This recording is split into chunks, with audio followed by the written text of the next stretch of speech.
এখানে আসলে কাকে দায়ী করা উচিত এটা তো মানে যদি বলি ৬ মাস পরে যে আমরা যে হচ্ছে জানতে পারতেছি এটা তো অবশ্যই রাষ্ট্রের দায় এবং যারা আসলে এই এখন বর্তমানে যারা সরকারে আছে এবং তারা তো অবশ্যই কোনোভাবে এই দায় এড়াইতে পারে না যে মানে আমাদের তো আমরা শুধু যে আমি আমার কথা বলছি তা না, আপনারা আইনজীবী ভাইরা আছে, ইভেন আমাদের যারা আছে সারা দেশের মানুষেরই তো জানার অধিকারটা ছিল। সারা দেশের মানুষই তো এই ব্যাপারটা নিয়ে কনসার্ন ছিল, বাট কেউই তো জানতে পারে নাই। হয়তো তারা কিছু মানুষ জানতে পেরেছে, বাট তারা কেন এই জিনিসটা বাইরে প্রকাশ করে নাই, এটাও তো আসলে একটা সন্দেহের বিষয়। ইভেন মানে এখন আমরা হয়তো জানতে পারতেছি, মানে আমরা তো আগে থেকেই জানি যে হচ্ছে 5 তারিখের পরে হচ্ছে অনেকে পালাইছে।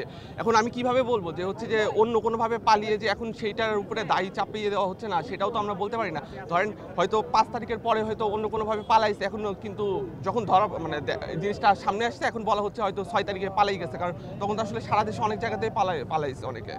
এখন আসলে এই জিনিসটা তো একদম সম্পূর্ণ ধোঁয়াশার মধ্যে রয়েছে। এখন এটা সঠিক যদি আমরা কোনো হচ্ছে একটা মানে বলা যায় যে কোনো জবাব না পাই বা সরকার থেকে যদি এই বিষয়টা ক্লিয়ার করা না হয়, তাহলে তো আমরা কিছু বলতে পারতেছি না।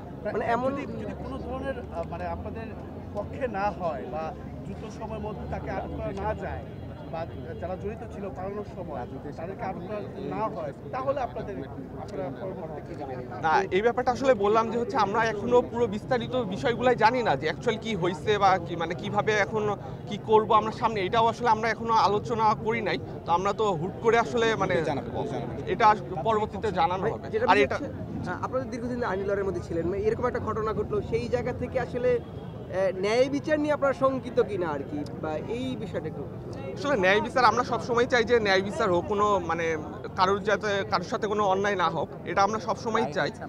আমরা প্রথম থেকেই চাচ্ছিলাম যে যত দ্রুত সম্ভব রায়টা যাতে কার্যকর হয়। ইভেন এই রায়টা তো প্রথম মানে আসছে তো সেই 2021 সালের 8 ডিসেম্বর, এখন তো 2025 সাল। আমরা সবসময় চাইতেছি যে দ্রুত কার্যকর হোক, কিন্তু এখন যে মানে যেই জিনিসটা আর কি হইলো যে হয়তো খুব শীঘ্রই হয়তো রায়ও আসবে একটা হাইকোর্টের, কিন্তু এর মধ্যে যদি একজন পালিয়ে যাচ্ছে এটা তো আসলে লজ্জাজনক আমাদের সবার জন্যই, মানে রাষ্ট্রের জন্যই লজ্জাজনক।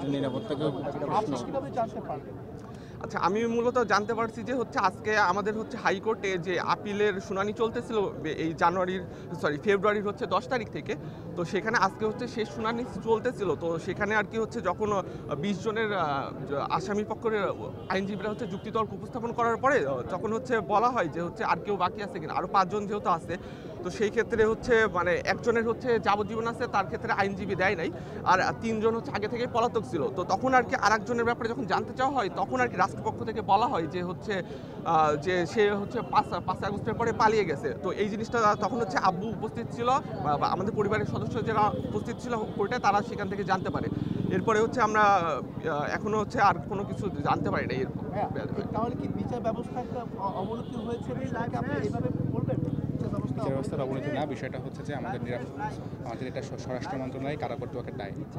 এটা তো আসলে মানে আমরা বিচার বিভাগের সাথে আসলে দায়টা আসলে দিতে পারি না, কারণ এটা তো দায়ভার তো আসলে ছিল স্বরাষ্ট্র মন্ত্রণালয় বলি বা এবং কারা কর্তৃপক্ষের দায়ভার হচ্ছে এটা যে হচ্ছে আসামিদের ব্যাপারটা দেখভাল করা, তো অবশ্যই দায়ভার তো তাদের। এখানে বিচার বিভাগকে আমি দায়ী দিই।